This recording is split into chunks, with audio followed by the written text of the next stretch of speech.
Hello again, everybody. This is James Bartley, and you're watching and listening to the Cosmic Switchboard Show, the members section. Our very special guest today is Pierre Sabak, who gave us a very insightful and enlightening summary of the scaphologicals aspect of his work. And we're just getting started. We're going to delve into the holographic culture, which is his current latest book. And it's going to be very enlightening as well. I just want to make a couple of quick correspondences because while Pierre was talking, I was thinking about all these other things that I was familiar with. And he mentioned the Orion and the shoulder of Orion.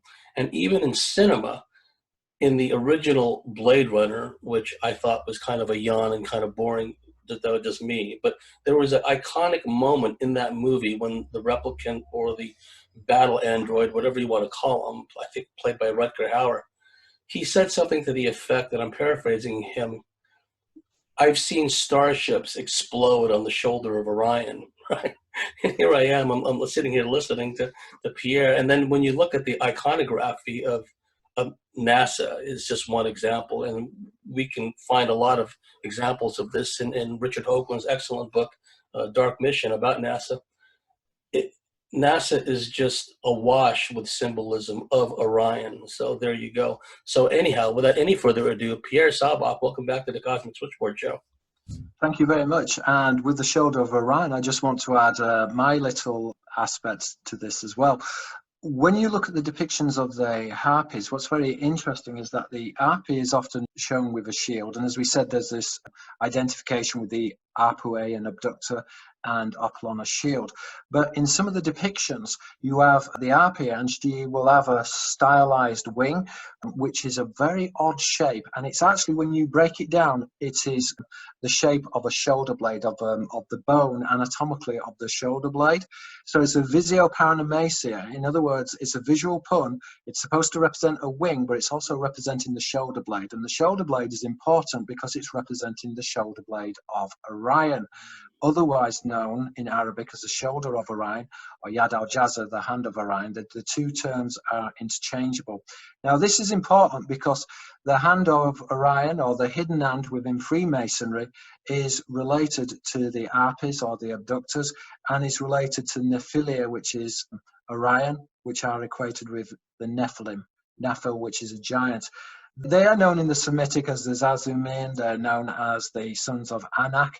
Again, Anak, a giant, is a diptych paranomasia. It's a special type of wordplay. So Anak, a giant, word is a wordplay on the Greek word Anax, which is a prince, a son of heaven, a king, a deity, a sovereign.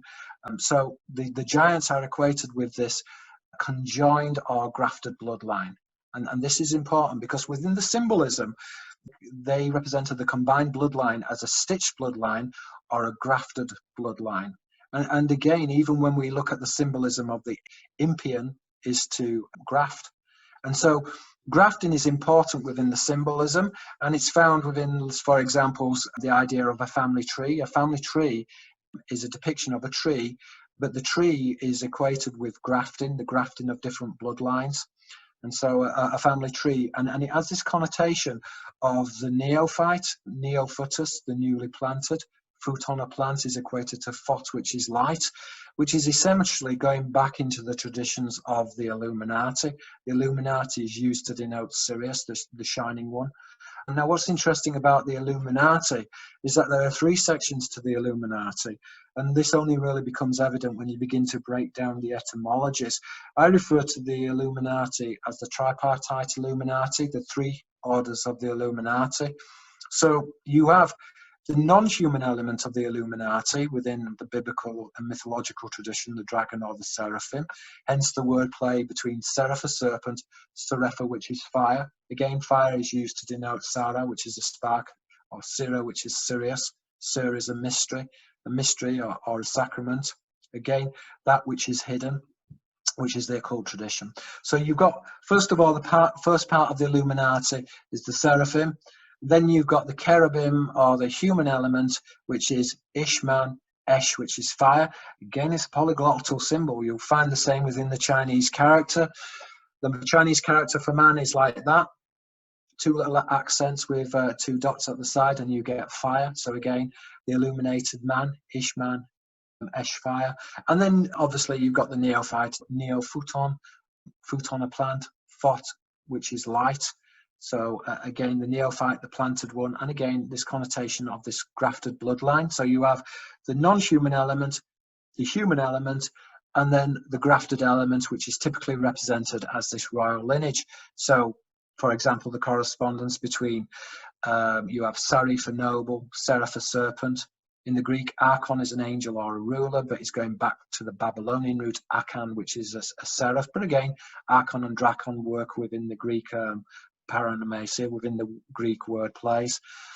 Again, you've got Amir, which is a prince, which is a wordplay on Amar, which is a jinn. And remember, Amar, which is a special type of jinn, it's a jinn which lives among humans, which is connoting Amar, which is a prince, is related to Amara, which is a fleet. The fleet is denotational of this angelic tradition. Malak, an angel, Malak, a sailor, Melek, a king. So again, but it's very interesting that the Archon, or the angel, or the ruler is equated with Akan, a seraph, because this is the grafting or combination of bloodlines which is identified with the seraphim, or this non-human component. Within the Greek mystery and the classical and occult traditions, the Tripartite Illuminati is really a reflection of the parallel society. The parallel society is this society which exists side by side with humanity. It's certainly alluded to within by Roman and Greek writers such as Plutarch. Plutarch wrote a series of biographies called Parallel Lives, which was a study of this humanist tradition. But again, this idea that there was this parallel society which existed, in which these deities and gods informed the traditions, the mythology, the symbolism. So we, if you like, are existing within a parallel society, but this parallel society is classified. Class is the naval fleet, which is dependent upon class. One who is born of a boat. One who is born of a boat is linked to secret societies, which is this classified tradition. So a secret is, again, the secret in this respect would be going back to the Bavarian Illuminati, the Black Illuminati. The Bavarian or Black Illuminati goes back to the priesthood of Moses. Sodi, which is the priesthood of Moses, literally it means a cult, from Sod, which is a secret. But again, Sodi, the priesthood of Moses, is going back etymologically to Sauda, which is black.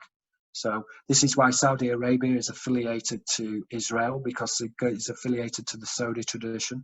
Sauda, which is black. But again, the close correspondence with Soda secret, and morphologically Sothis, which is Sirius. Again, there are different representations on how the word is pronounced, Sardept, Sedept, all kinds of different permutations and bastardizations of the word. But essentially, you're dealing here with the representation of Sirius, or that which is hidden or concealed. Within the Egyptian mysteries, this would be Ra, which is the sun god. Ra is coming from the etymology to see, to perceive, to watch.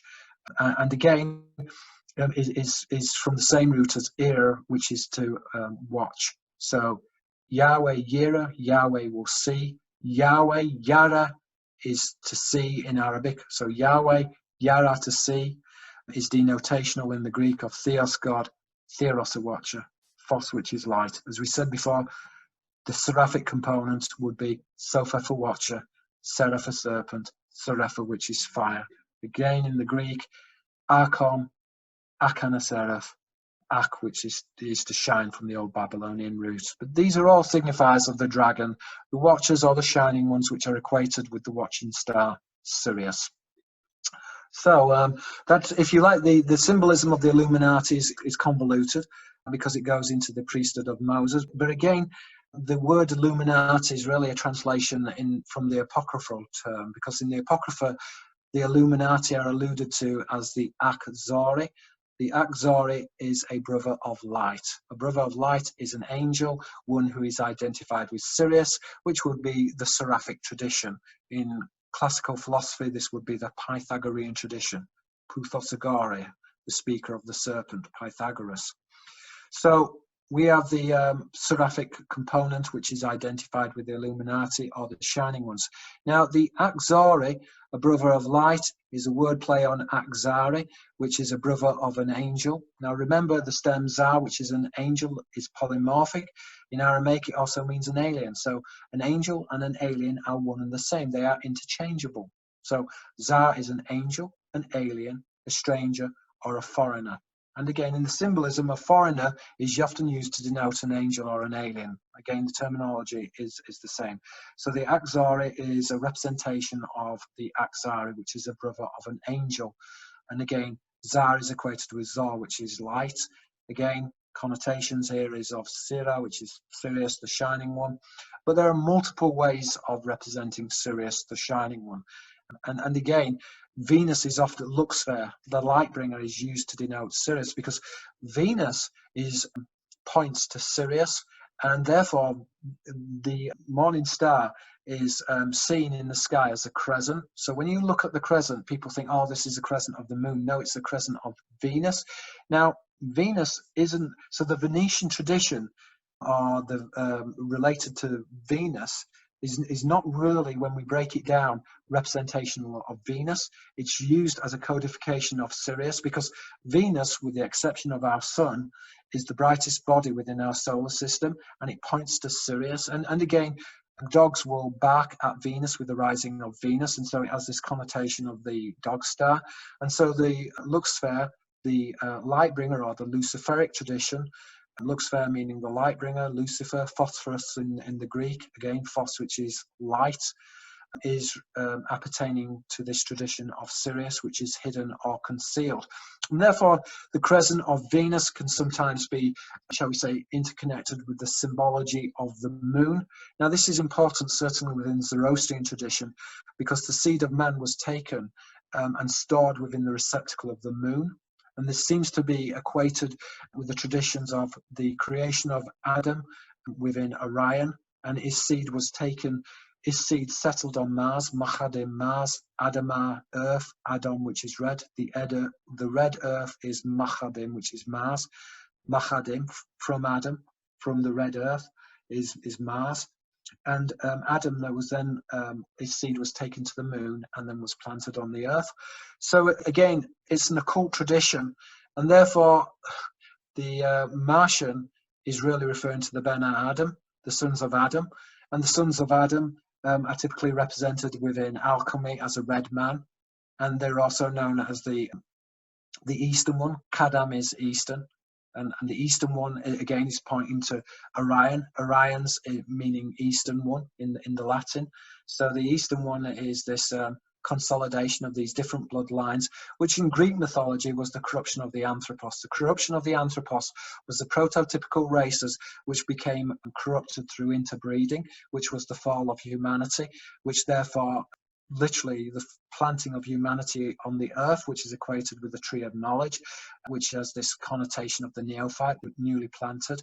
The newly planted is equated with the serpent. The serpent is grafted with the tree because of the grafting of bloodlines or family bloodlines, which can be represented as the shield, or one who is born of a boat, a family shield. So again, as we said, the shield is used to denote a boat or a flying saucer, is also used also to denote a missile as well. So missilis, a missile, is equated with an emissary, which is another word for an angel or a messenger. Angelos is an angel, equated with angui, which is a serpent in this respect, which would be the seraphim, the non-human angel. So that is, if you like, some of the symbology of the Illuminati and the symbol of light. Light is important in terms of the watchers because they communicate using pulsar technology. So they communicate using light. So Erin is a watcher or a shining one. Now, they communicate using light. So when people have these experiences where they talk to these entities, often it's telepathic, but often when they connect, they see light.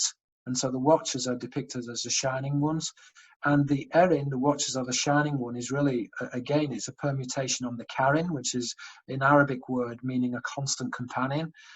In English, we would I translate this as a familiar spirit. Constant companion is really a familiar spirit. But Karin is related to the Erin, or the watchers, are the shining ones, or the Karin, and they are telepathic in the Arabic, Kari, which is telepathic.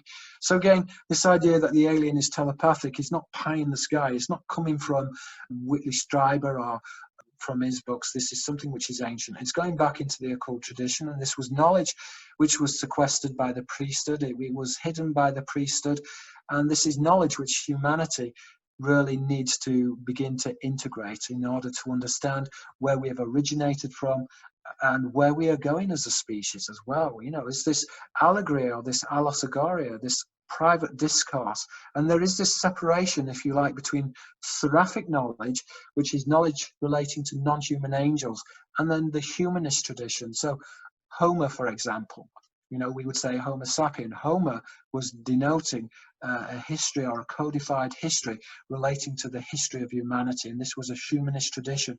This was very different from, let's say, Ovid's history, which is a wordplay on Ophid, a serpent, which is again the seraphic tradition. Or again, it was very different from the Pythagorean tradition, Pythagoras, the speaker of the serpent. The humanist tradition is very distinct. This is found in Greek philosophy with Euclid. Euclides is good glory, but Euclid, he wrote the elements of geometry, and his name is really a diptych paranamase. It's a wordplay on the Arabic. Euclid is to copy or to ape. To copy or to ape, mathematics copies or apes the external world, but Euclid, to ape, is coming from the Arabic etymology, kurd, which is an ape. So the ape is this humanist tradition. And therefore, within occult symbology, you will often see the monkey used to denote the humanist tradition. In the Chinese traditions, this would be the monkey god who stole the peaches of immortality, or the fruit of immortality, and he was thrown out of heaven. Again, the idea is that he was planted on the earth, and this is not a new idea, this idea of the planting of the human race upon the earth. Anaxagoras, the kingly or princely speaker, he talked about panspermia, spermatosis, seed, the planting of the seed. If we look within the Arabic etymologies, Zara, to sow, Zaria seed is related to Zar, an angel, alien, stranger, or visitor. And again, Zaria seed is closely concordant with Sira, which is Sirius.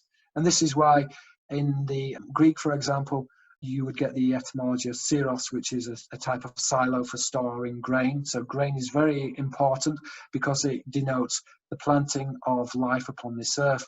And in the symbology, the grain can be represented as the night sky and the planting of the seeds.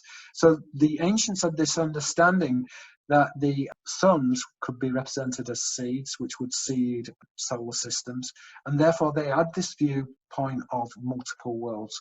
And even Renaissance philosophers such as Bruno referred to this idea of multiple worlds. And again, Bruno, he was executed and excommunicated by the church. But essentially, Bruno was a Jesuit. He understood this symbology because he had been indoctrinated within this symbology, and it does seem like he was a very early whistleblower. So there have been whistleblowers throughout history, and again, even within the Platonic tradition, you know, Plato. Plato is coming from the etymology. In English, we'd say plate, which is a flying saucer. In the Greek, Plato's name relates to that which is broad, but it was originally referring to a broad hat which Mercury would wear. The god Mercury would have a wear of this broad hat, which looks like a flying saucer. It's a visio paranamase. It's a visual pun of a shield, because a shield is equated with opulon, a shield, pleon, a boat. In the Greek, theos, a god, Thurios, a shield, which is the Aegis, which is their flying vessels. And so the god of Mercury could communicate via the mind using his opening wheel or using the shield, because these are intelligent systems. They're teleological systems, and they're remote systems. They can communicate through the mind. So we see, for example, that there is this connection in the Greek between nous, the mind, and nos, which is a boat, because the boat is a vessel of the mind, and the boat is controlled through the mind. And this is particularly important when you're dealing with the symbology of the deities, because they, through their vessels, could communicate to the mind telepathically, as we said before, with the Karin are Kari, which is telepathic. And so this is going back to the Socratic tradition, this dialogue with these entities. The dialogos is a dialogue, dilogos is double speak, or that which is hidden or concealed, this double speak. And the Socratic method. So Socrates talked about the dialectic. This is the dialectic between the daemonic mind and the human mind, which is the conscious and the unconscious mind. As Cicero talked about that the unconscious mind was the daemonic mind, it was the irrational mind, which was duelled with the rational mind. These are the two hemispheres of the brain. Now, in Islam, they are referring to the Socratic tradition of the dialogue, in which Socrates is said to have had two types of daemons who communicated. He's Kaku daemon and he's Agatha daemon, a good and a bad daemon. But in Islam, this is the Kiram and Katibin. These are the two noble recorders who record the good and the bad deeds. In the symbolism, this is referring to the rational and the irrational mind, as referred to by Cicero. But essentially, this informs what we would refer to in today as psychoanalytical theory, which is the conscious and the unconscious mind. So we're seeing instantly that the conscious and the unconscious mind is going back to the Greek tradition of the dialectic. The dialectic is informed through the daemons. So Western democracies, Western philosophies are based upon this occult tradition, this interaction with the daemons. Amun, that through that which is hidden, is the jinn. Jinn is Jana, to hide or to conceal. Jen is a serpent or a worm.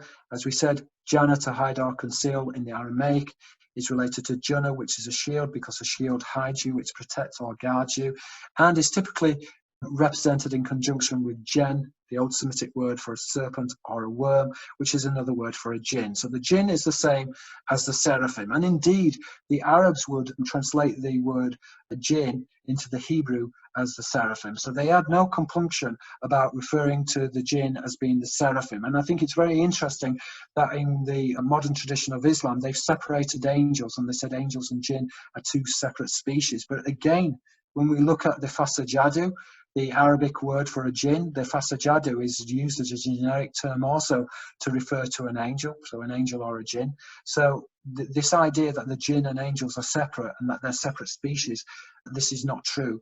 We can say about the jinn that they really, in the arcane symbolism, that they were denoted as fallen angels. And again, this is going back in the Quranic traditions of Iblis, Balasa, which is to despair, coming from the Arabic etymology. But again, really, this is, if you like, the Arab theologians to try and disguise that a lot of the Quran is actually taken from the Emetica, and it's taken from the Apocrypha as well. So Iblis is really coming from the Greek root uberis, which is arrogance, and particularly arrogance against a deity, in which you show arrogance towards a deity, which Iblis of course did. So this is the transliteration in the Arabic from the Greek. It's actually a morphological adaptation on the Greek word uberis. It's not coming from the Arabic etymology balasa, which is to despair.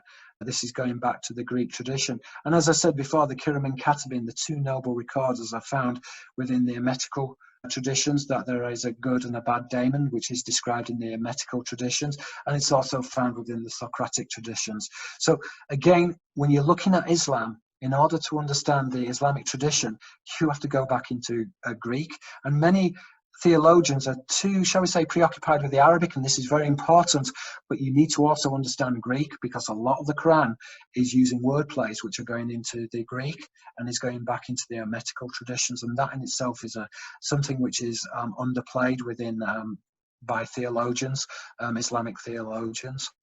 So these are some of the considerations that we're looking at when we're looking at symbols, and how we actually unpack the symbol, because the symbol is very complex. And This is another point which we need to impress upon the viewer. The symbol is multifaceted. Okay, it's layered and it's nuanced. And again, even going back into the Quranic tradition, the Quran has this occult tradition known as the Wujud al-Quran, the forgotten recitation. Now, the forgotten recitation is a polymorphic word. Wujud al-Quran also means a polymorphic word. So in Arabic, if you want to refer to a word with multiple meanings, it's Wujud al-Quran. So the Quran is written in polymorphic language. It's a layered document. It's an occult document. It is based on an initiatory tradition. This is a tradition which is initiatory. The split between the Sunni and the Shiite was essentially the split between the Seraphic and the Cherubic tradition, which is the Pythagorean and Euclidean tradition, or essentially the split between the serpent and the humanist tradition. I mean, these are all one and the same thing. They allude to the same thing. They are found within all of the priesthoods, and the priesthood themselves, they are part of this dialectic. The dialectic is the dialectic between the seraphim and the cherubim, which is denotational of this Paro society, which is heaven and earth. This Paro society are these entities which live amongst us. But the extension of the Paro society is obviously the dialectic between the seraphic component and the cherubim component, the humanist tradition and the non-human tradition, the occult tradition. So, yeah, in your current book, I'll just interject for a second because and I want you to hold that thought. The holographic culture, it kind of, from my understanding, what little I know of it, speaks to this parallel hidden society, but also the fact that so much in our holographic world is been tainted, has been corrupted, and has been distorted. You spoke in the first segment about interference patterns and wave patterns and whatnot, and the interference pattern is such nowadays that, like, truth is so distorted now, Pierre, that people don't even know which way is up for all intents and purposes. So yeah, I'd just like you to comment on that, but also complete that thought you were about to make. No, I'll answer your question. I think with the again, this is all going back to an ancient tradition, and this is going back to the disciple.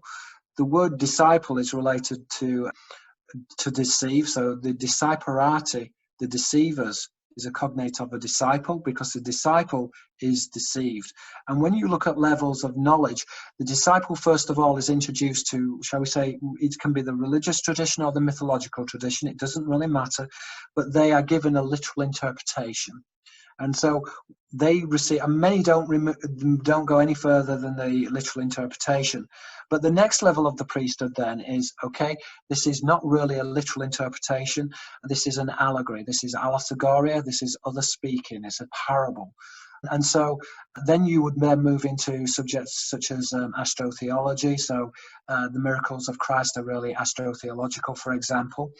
And then what they do is they turn everything upside down. So once you understand the science behind, and this is science, and it's based upon linguistic encryption, which is etymology, alphanumerical encryption, gematria, sacred geometry. Once the initiate then understands those disciplines and how those disciplines are interconnected, everything then gets turned on its head again. And they said, oh, you know how we said that the literal interpretation isn't true? Well, actually, it is true. The deities do exist. Here's the deity, speak to one. And that is how it works. It works primarily through deception, and knowledge has been hidden or concealed through deception. It's been concealed through this idioglossolalia, this private discourse. It's this codified discourse. And so even today, when you listen to the politicians, they're often using codified discourse of the secret societies. So it's a highly elliptical, highly veiled language, and it's something that we need to be very mindful of when we're looking at occult symbolism, whether it's ancient mythological occult symbolism, or if we look at the occult symbolism of the ship of state. Ship of state is really referring to the angelic host. The angelic host instituted governments. Statute, a law. Stratos is an army, which is the Greek word for the host. The host in the Latin means an invading host, but it's a translation of the Hebrew word Sabaoth, angelic host. Saba, an army. Sevet, a crew of a vessel. Teva, which is an ark. These are flying arks, flying vessels, which are identified with the archon and an ark in the Greek olkos, which is a large carrier vessel. Again, we would say the same with the seraphim, Safina, a ship, or the carib, which is a small carrier ship, a small vessel. So the symbology is the same. The ship is very important. Gubernatio is to steer a vessel, but is related to the etymology of government. In the Greek, uperetz is a minister. Eretz is a rower because he steers the boat or the vessel. In the symbology, the tiller of the boat who steers a vessel wears the hat of Mercury, which is denotational of a flying saucer. It's denotational of the traditions of Mercury, which, when we go back into the Greek philosophy, is really an extension of the Platonic tradition, because the Platonic tradition is going back to the traditions of Mercury. Mercury is the god of the sea. It's the mercantile tradition.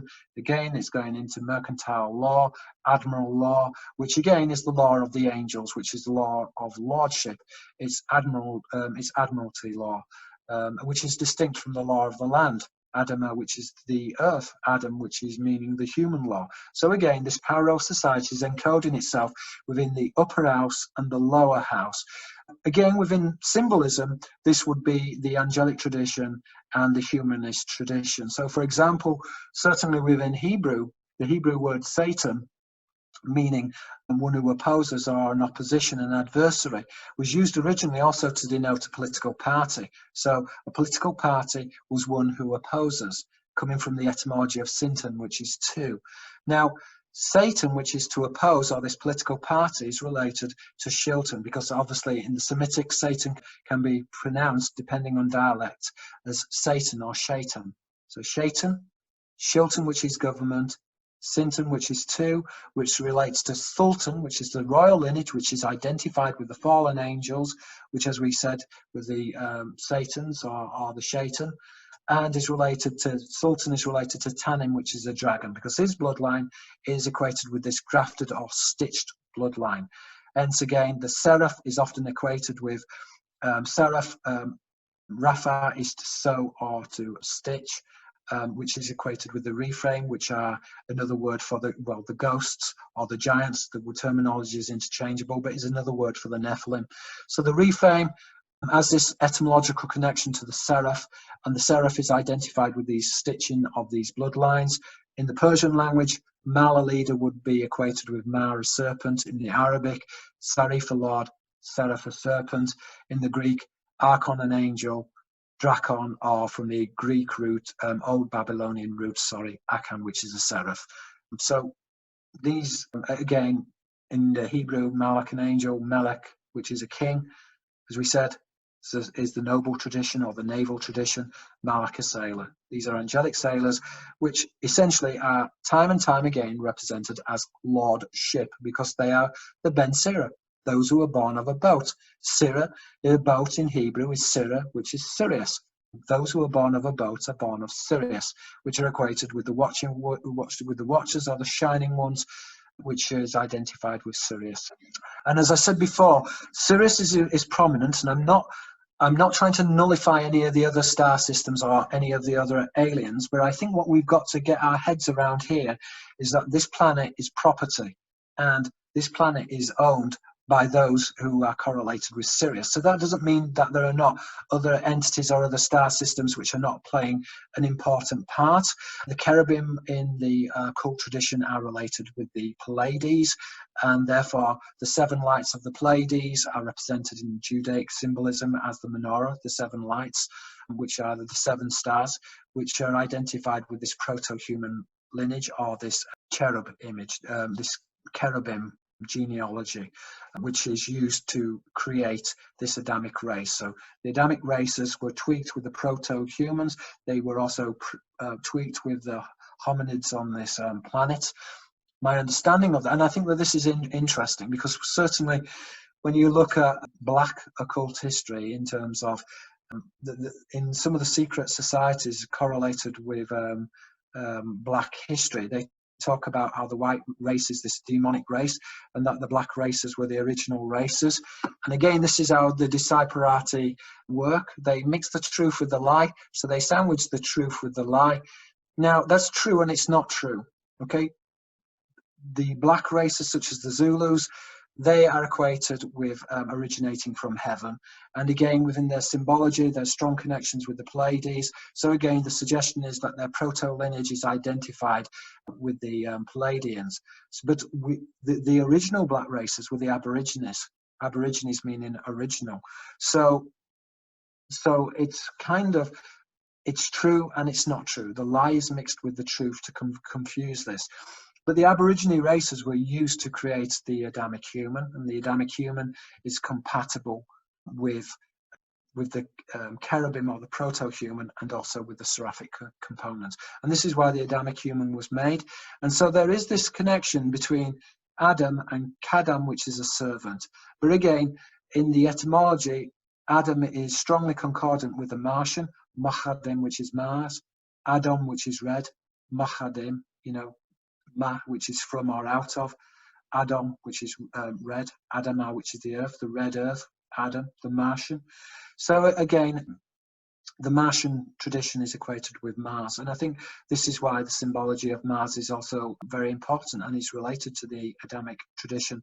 And again, Khadam is also in Arabic related to annihilation. So Mars is the god of war, because the humans, they rebelled and they were annihilated and they were replanted on the earth. And so Mahadim, which is Mars, is etymological to Eden. So Adam, Eden, Mahadim, they're all from the same etymology. So Eden, by deduction, is related to Mars, and then mankind was expelled from Eden, so therefore was expelled from Mars. If we pick this up in the Zoroastrian tradition, the seed was taken to the moon, was stored within the receptacle of the moon, because the moon is described as a hollow receptacle within the Zoroastrian tradition, and then was planted. And this planting, again, has this strong connotation of the neophyte, neophytus, the newly planted. And this goes then back into the traditions of politics, because within politics you will have a grassroots movement. A grassroots movement is planted by the neophyte, the neophytus, the newly planted. Again, a radical is related etymologically to radix, which is a root. So a radical is a root, again, as a connotation of a neophyte. Even a revolutionary is a revolution is to turn or to spin, a revolution of a circle, which is a denotational of the opening wheels. So all of these grassroots movements have been seeded. And again, flower power as well. We refer to flower power. What does flower power mean? Well, it's referring to the newly planted, the neophytes, and it's referring to the flower children, who were the children of the hippies. Hippes in the Greek is aristocracy. So the hippies denote aristocracy, and the aristocracy had long hair. And this is because what you essentially had was that you had this human component, which can be represented by the lion. It's a mammal signifier. It's used to refer to the Levite priesthood. So Lavia, lion, is equated with Lev, which is heart, lion heart, which is denotation of the Levite priesthood. The Levites, again, lava, which is to entwine or to combine, again, is going back to cardinal, cardia, which is the heart. So the Levites, lavia lion, lev, which is a heart, or in the Greek and Latin, sorry, cardinal and cardia, the heart. Again, the heart is often shown as shining as well. So this is working on the wordplay in the Arabic between the art, which is alb, and kalb, which is dog, as in al-kalb, the dog star. The dog star is therefore shining, so the heart shines. So depictions of Jesus is often shown with a shining heart to denote the seraphic component. Again, the thorn, spire, which is a thorn, is related to Spyro, dragon, and spire. And so these all have connotations of this seraphic component. Crown of thorns again, and the thorn is used to denote Sirius, typically combined with the serpent, which can also be a tooth. Tooth is used to denote the cog of a wheel or a tooth. So these are all esoteric signifiers, which are very, very complicated, but the priesthood often represent themselves with the mammal signifier, and it's combined with the serpent, so it's entwined together, or it's combined. So you will often see the lion combined with the serpent. The lion is used astrotheologically to denote Orion, so lion and Orion. and is used to denote this Adamic element, which is combined with the serpent or the seraphim. And this is the partition within the priesthood, which is the partition within knowledge. So in the Judaic priesthood, it would be the Sadducees and the Pharisees, Sunni and Shiite and Islamic, Protestant and Catholic. These are all denotations of the seraphic and humanist tradition, and this partition of knowledge, which in Freemasonry is represented as the two pillars of Freemasonry. So the symbology is essentially very complex, it's astrotheological, but it is going back essentially to the origins of humanity and where we originated from. And it's found through polyglottal symbolism, which is this unified discourse found encoded within language, which are essentially these parallel formations, which are found within universal grammar, which is these polyglottal symbols, which I refer to as the artifacts, this alien code which is embedded within human language. When one goes back to Egyptian times, Comedian, ancient Comedian magical traditions, Sure. They are quite open about the fact that, from modern astronomical terms, they viewed Sirius as a binary star system with our star system, with our star. They didn't Yes, it was any differentiation between our solar system and Sirius. To them, it was one and the same. Yeah, I think that, and this is also occurring also within, let's say, the traditions of Remus and Romulus. They were twins, and so the star system was twinned. Again, Remus and Romulus were suckled by the she-wolf, and the she-wolf is another representation of Sirius. They were also equated with a tub, so they were placed into a tub, which is a vessel, which is a ship, so they were sons of a boat. And again, I think when you look at archaeology and you look at the Roman proconsuls, they often depict themselves. You'll see stone carvings of these Roman proconsuls, and they're inside of a shield, and the shield is used to denote a boat. But not only that, but the shield will have a flower, and the flower is used to denote the planting of a seed. As we said before in the Arabic, Zaria seed is equated with Zara, the verb to sow, and Zar, which is an angel. The word Zar is polymorphic of an angel, stranger, visitor. So again, this is equated with the second creation, panspermia.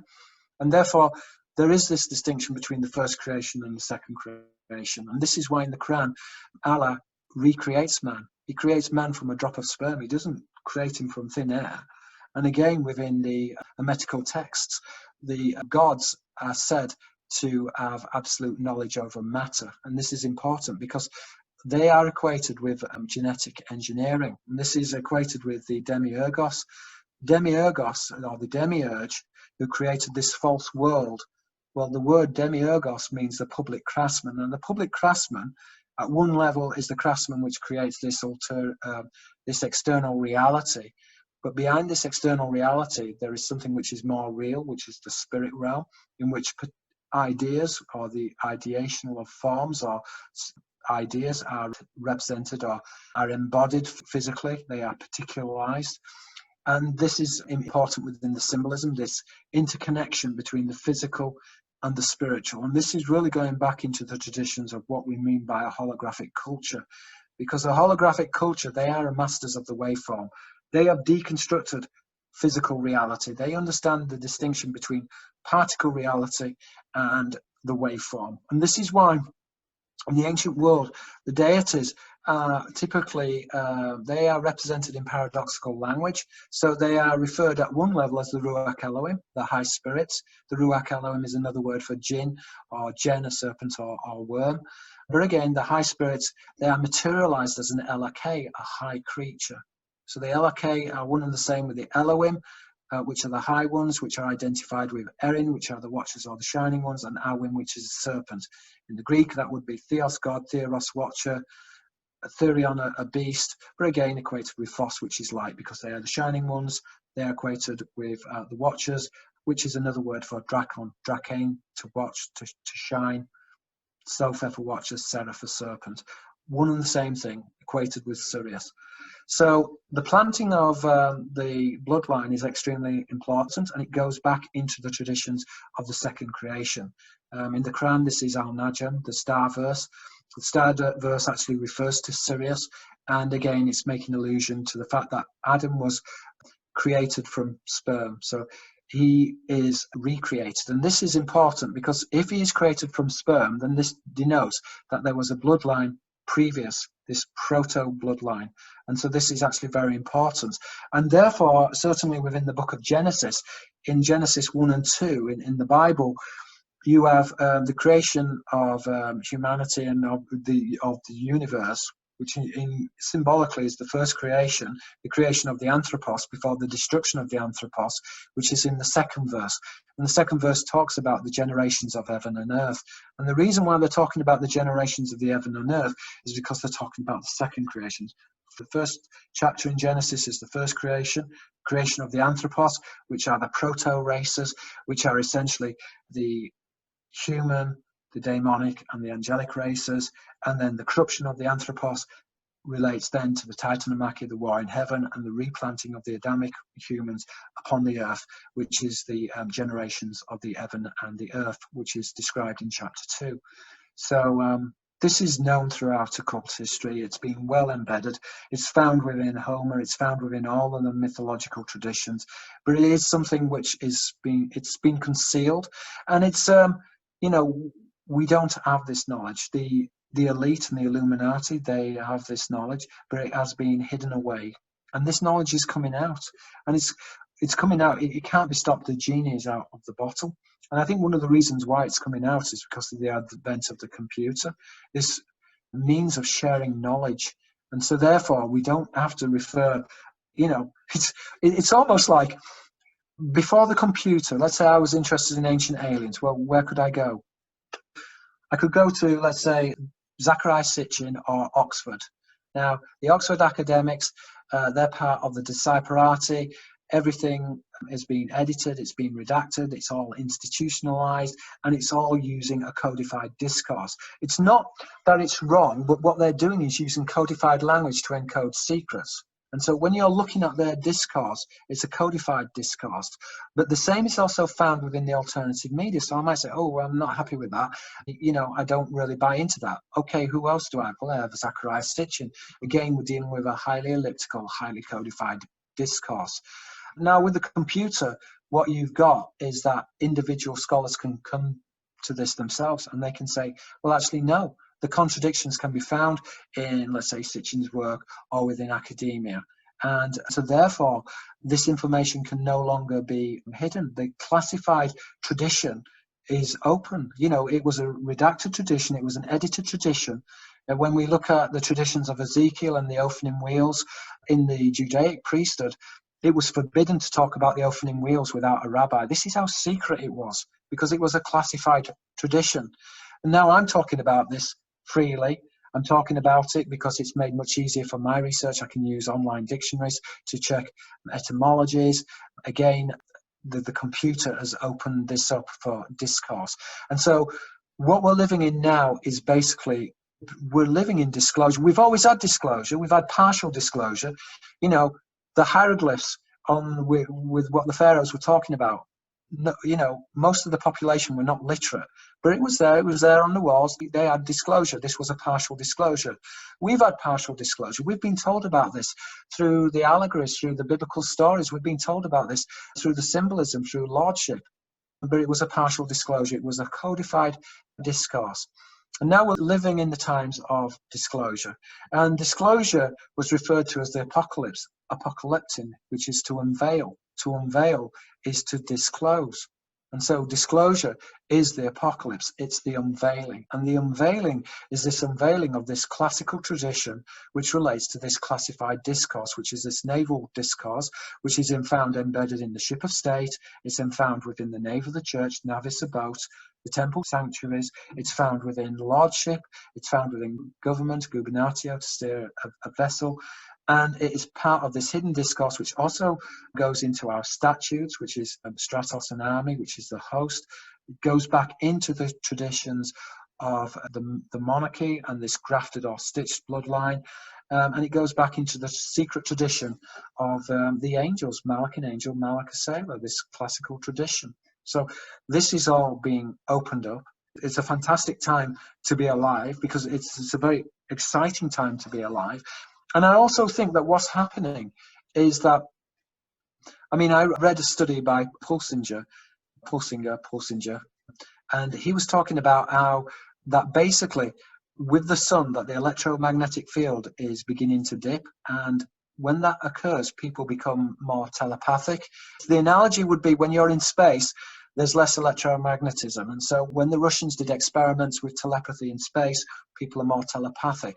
So when the electromagnetic field of the sun goes down, we start aligning up telepathically.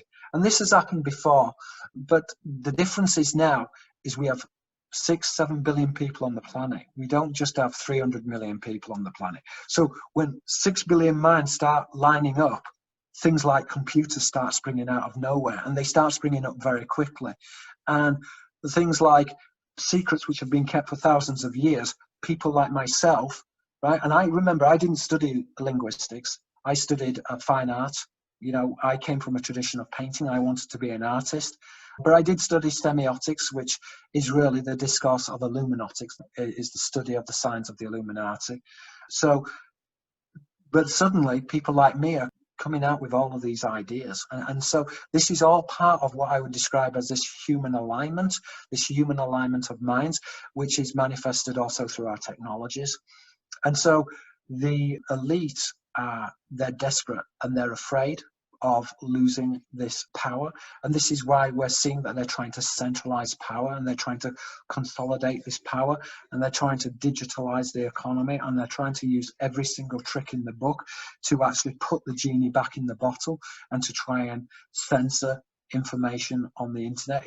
It's almost, with all the censorship of the information, it's almost been like a modern burning of books, or the modern burning of books within Alexandria.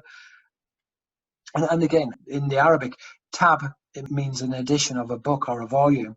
Taban is a serpent. It's correlated with Taliba, a student, where we would say the Taliban. So the Taliban are coming from the seraphic component of knowledge.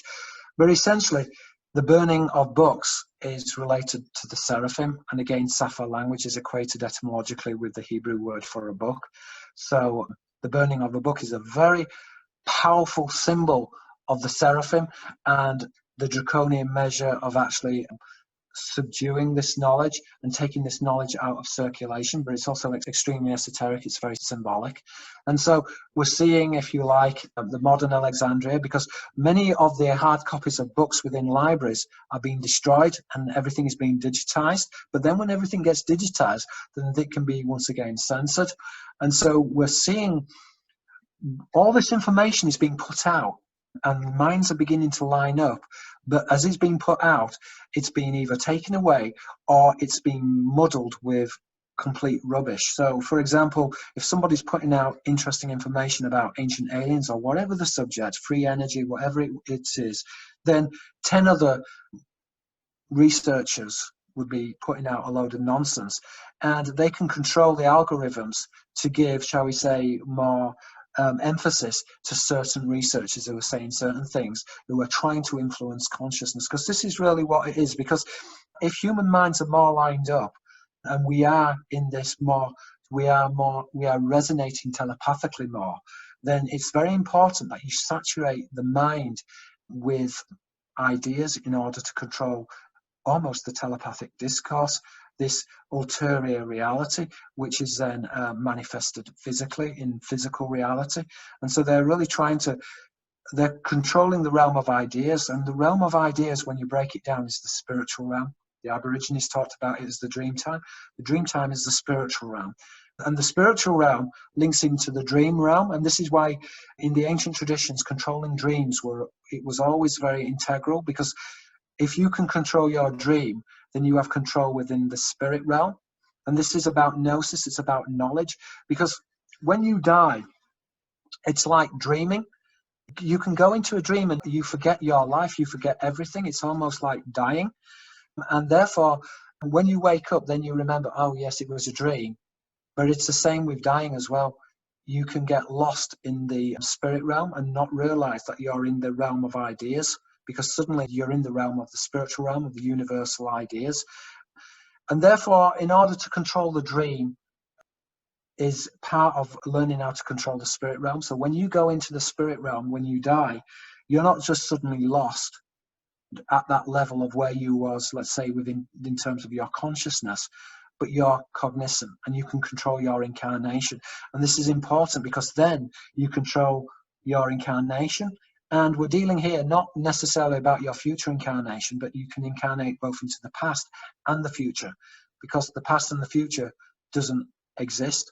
And you can incarnate into a better version of now, which is a very interesting, a very profound idea.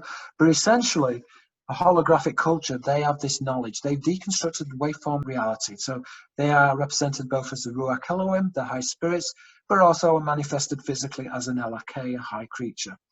They're paradoxical in the way in which they are represented. This is why the jinn are said to be both spiritual, but are also physical. The Arabic word jinn means a spirit, but when they refer to the jinn, they are referring to a physical race.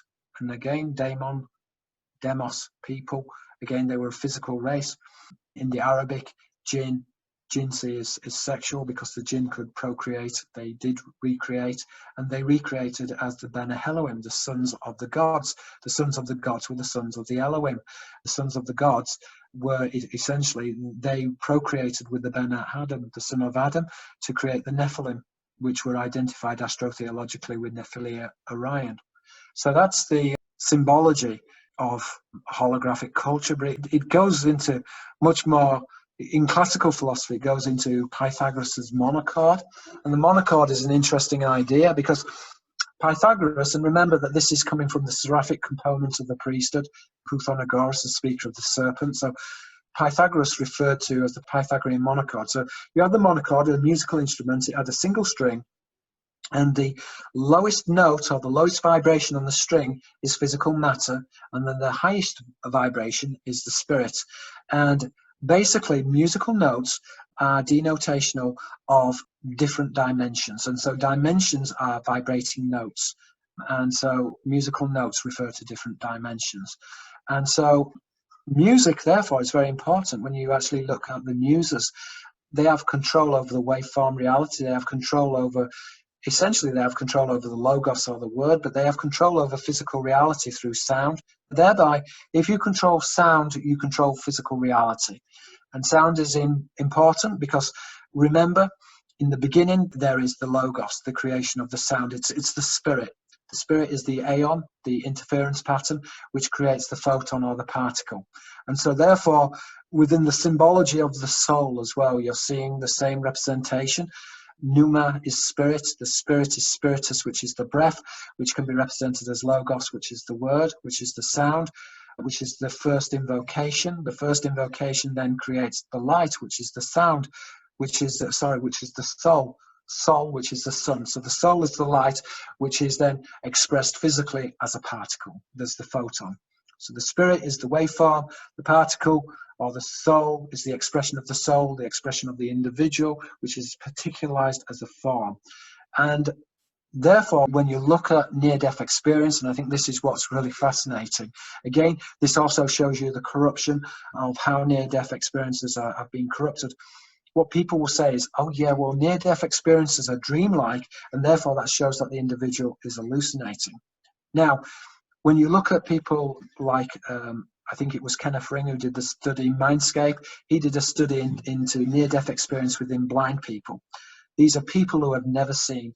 And a person who's never seen, they have no visual imagination. They do not dream using sight. They only dream through smell, taste, and hearing, but they have no conception of sight.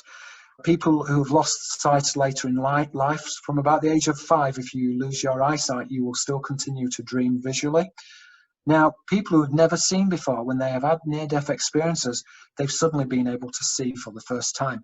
So we know near-death experiences are real, and therefore we know that when a person is having a near-death experience and they're blind and they've never seen, but they are having what you would describe as an hallucinogenic experience, this is because they are entering into the realm of ideas. This, in Platonic philosophy, is the realm of universal forms. This is the implicit realm. Physicists refers to this as the implicit realm. This is the realm of waveform reality, In Greek Gnosticism, this is the aeon, and the aeon is expressed as a concentric circle, which is essentially a type of interference pattern or a hologram. And when that is expressed physically, it becomes a particle. So the sound or the spirit suddenly becomes a particle, which is the particularization of the idea, which is the particularization of one's point of view or attention. And that one point of view or attention is you, it's me, it's the whale, it's the dolphin, it's the fish. But it's all one. But the universe created itself so it could experience itself as the observer. So the point of life is life. The point of the universe is to observe. And that is the symbolism. And this is what they've deconstructed. These entities are outside of time and space. Why are they outside of time and space? Because in order to go to different star systems, you have to deconstruct the waveform. But wait, this is like a free gift. Once you've deconstructed the waveform, not only have you deconstructed how to go to different star systems, but you've also deconstructed the spirit realm. And that then means that you can also enter into the realm of implicit ideas. And this also means that they can exist in different parallel dimensions, which can be represented as different musical notes, which is essentially the symbology of the Pythagorean Monocot. Again, which is in forming string theory. We refer to string theory, the ancient tradition going back to the Pythagorean Monocot. So the scientists are taking their traditions. And again, the word scientist, scientia, science, is going back to the Arabic word shatir, which is knowledge related to shaitan. So in English, the reason why scientist is so closely related to the morphology of Satanist is because the etymology is related. A scientist is related to a Satanist, which is the tradition of the fallen angels, which are also represented as the Nephilim. The Nephilim is in the English tradition, you've got Eton, the College of Eton, which is the Anglo-Saxon word for a giant. And as we said before, Sir Isaac Newton, he stood on the shoulders of giants.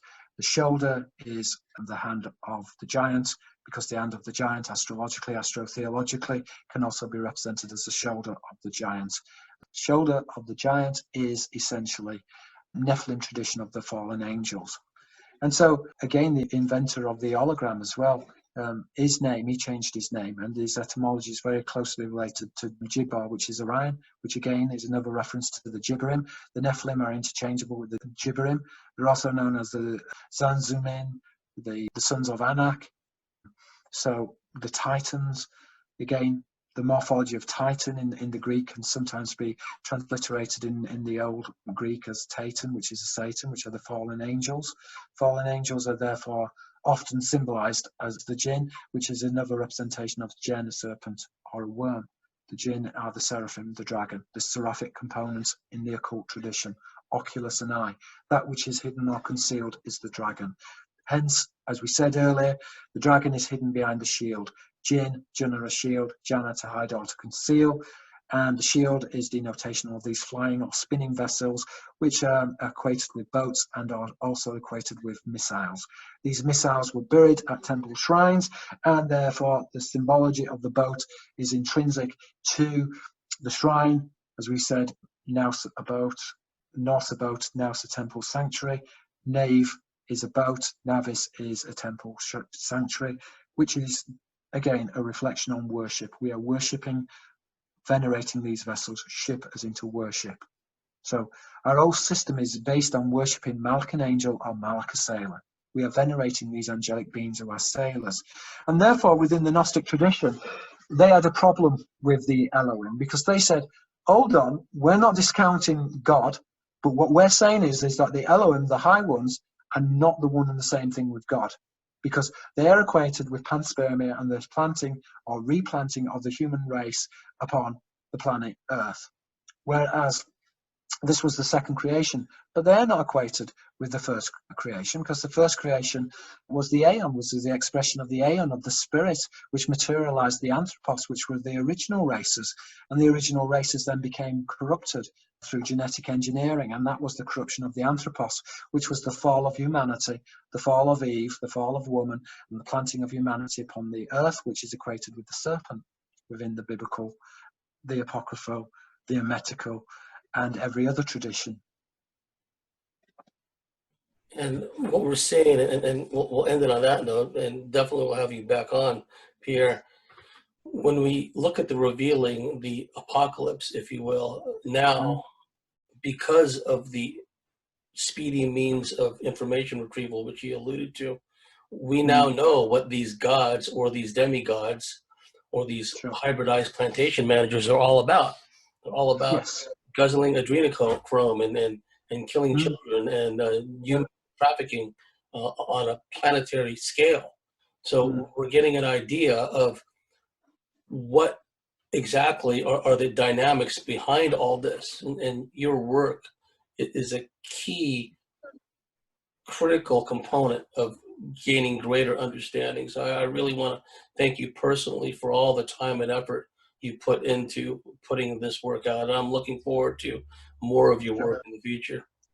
I just want to express also, because you talked about this idea of killing, and I think it is something which is obviously very sinister, and a lot of people find it very distasteful. But when you look at the occult tradition, etymologically, there's the word associations between sacred, secret, and secrete. So the secret is related to secretion. And again, it's polyglottal. It's also found in the Chinese. The Chinese word mi, meaning secret, is also polymorphic. It also means to secrete. And so they are equated with the secretion. And the reason why they do this, and again, you have to go into fairy folklore, and this is a book which I'm writing at the moment, but the fairies had long life, and they did this through making some ingredient which is from the secretion of killing cattle, and is also equated with killing humans as well, which in the fairy tradition and folklore are equated with fairy shots. Fairy shots were where these cattle were killed. Today's it would be cattle mutilation, but they were equated with fairies, and again they were making the elixir in order to extend their life. And again, this is also found within the apocryphal traditions as well, that the jinn, the angels, they had extended life, and this is because they had metanoia, they had this meta understanding, which was essentially first of all, they deconstructed the mechanics of reality, but also physically they seem to be harnessing ingredients in order to extend their life. And this is why they are doing this. So looking at words and etymology is a way into understanding this further. And I think also the more I talk about this, more people will go back and research this for themselves, and they will bring new understandings and new nuances and levels of understanding. So I think we're only at the beginning of something which is very exciting, and which has the means of actually breaking this all open. Yeah, because at the end of the day, and this was found certainly within the Platonic schools. The whole, all the warfare on all the planets was all based upon the same thing, and this was: do men represent themselves, or do we have these arbitrators who represent mankind? And these arbitrators are born of a boat, and they represent the interests of the Elohim.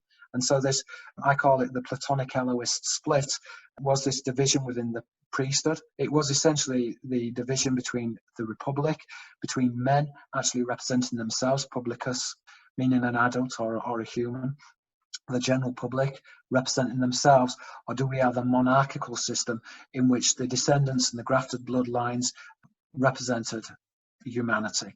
And I think, whichever system we use, we cannot have a system which has integrity or legitimacy if humanity is not aware of what's going on within politics. Now, fine, if humanity is happy to be ruled and controlled by this grafted lineage, so be it. But we need to shed light on this so that we can represent ourselves and that humanity can represent themselves. And this has always been a problem with, for example, with the European Union. How can we have a debate about the European Union when we don't have full disclosure, when they believe that they are descended from angels and they believe they have a God-given right to rule, and yet we have no idea about this? And therefore, this is what needs to change. And once this changes, and once people who go into politics begin to understand, yes, this is a a system based on an adversarial system. As we said, Satan, an adversary, Chiltern, a government. It's based upon this upper and lower house, which encodes this angelic lineage, Malach an angel, Malach a sailor, Melech a king. Then we can begin to have greater democracy. Demos, which are the people. The people can then be represented, and we can hopefully have a fairer world in which there is no, well, class is a naval fleet, in which the class system itself is not based upon whether one is born of a boat, but is representational of humanity. What is great about us, because there is so much goodness, and I believe this so strongly, there is so much good, and we have the right to thrive. We have the right we deserve this, and we deserve to express ourselves and to contribute to the universe. There's been so much knowledge lost in the past through warfare, through religious intolerance, through misunderstanding, through ignorance. We really deserve better. The human race deserves better. And now is such a special time where we can begin to wake up, we can begin to deconstruct the lies, the deception, and we can begin to understand what is really happening in the world. So that's really my final point, which I would like to make. And very timely, very poignant, and I feel the same way. And I believe that we are marching in that direction, that eventually a greater revealing will occur, and finally humanity will be able to determine its own destiny instead of beneath the strings of these cosmic puppet masters. Anyhow, we've come to the end of a fascinating discussion with our guest Pierre Sabak. And to our dear listeners out there, wherever you may be, whatever you may be doing, have a very pleasant time, and we'll see you next time. Bye for now.